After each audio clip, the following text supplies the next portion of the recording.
Trainwreck, the only film title that could mean two different things. It could mean two trains collide and there's a train wreck, or it could mean someone's life is metaphorically a train wreck. It's the latter of the two in this case, which is good, I suppose.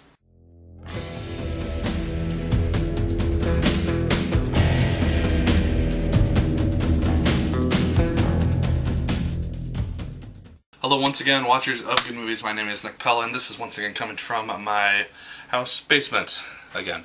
Today I'm going to talk about the film Trainwreck. This is a film starring Amy Schumer, Bill Hader, and Brie Larson. These are the kind of main trio of people that we see throughout the course of this film. Amy Schumer really carries this film on her back. She is a person who I didn't really know a lot about. I'd never really heard of her before this film and before I started seeing trailers, but she's very, very funny in this film and pulls off her role really well. She also wrote the movie, which is also very impressive. It's not too often, at least that I've noticed, that you see the lead star of the film write the film itself. It's kind of cool. She also has really good chemistry with Bill Hader. Their relationship really feels natural. It doesn't really seem forced. It seems like, oh, she's this weird person who has a very interesting life. She kind of grew up with the idea that you shouldn't spend your life with just one person because that's boring and it's not realistic. And so she goes around, she sleeps with a lot of guys, she's not really committed to anyone, and then she meets Bill Hader's character on an assignment for her magazine, and they start to realize, oh hey, we kind of like each other.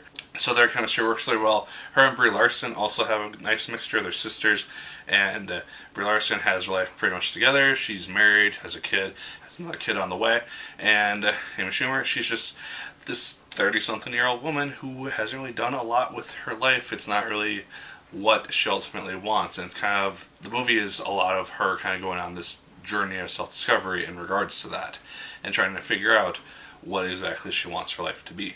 And so because of that, she is a very complicated character. You start out the film, she's just kind of this average person who you don't really respect or like that much initially. She's funny, she has her funny moments, but it's not really a lifestyle that any general person is going to really respect for a long period of time. So yeah, she's a very complicated character. Her relationship with her sister is complicated, with her father is complicated, and it's a really neat take on this type of character. As I said, the cast is also very, very funny. There's a lot of jokes which really worked.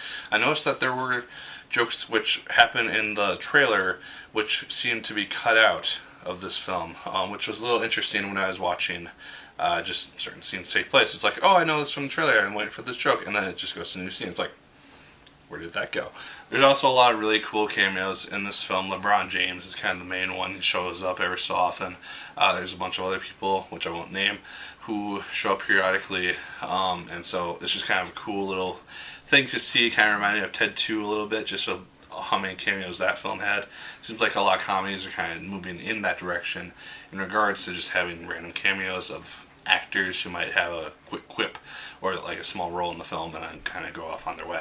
The film is admittedly a little bit long. I did find myself checking my watch a little bit. It does kind of get a little bit slow about 2/3 of the way through, but it is a bit predictable. While it is entertaining, seeing how Amy Schumer's character just kind of goes about her ordeal and kind of seeing how we get from start to finish, the end goal is pretty predictable. It follows the general comedy formula for these types of films, kind of the general rom-com type of stuff, and so you know how this is going to end going into it, but just the overall journey, the whole 2-hour span is pretty enjoyable. Like I said, it does run a little bit long, slows down a little bit, but outside that, it is a pretty enjoyable film. I did have fun with it.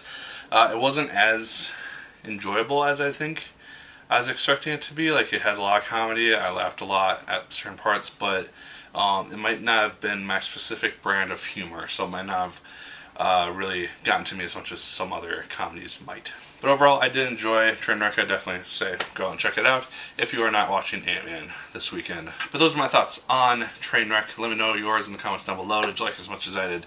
Did you hate it more than I did? Let me know. Like, favorite, comment, and subscribe. Once again, if you so choose, I'd appreciate it immensely. And as always, mega people, my name is Nick Pell. And once again, keep on watching.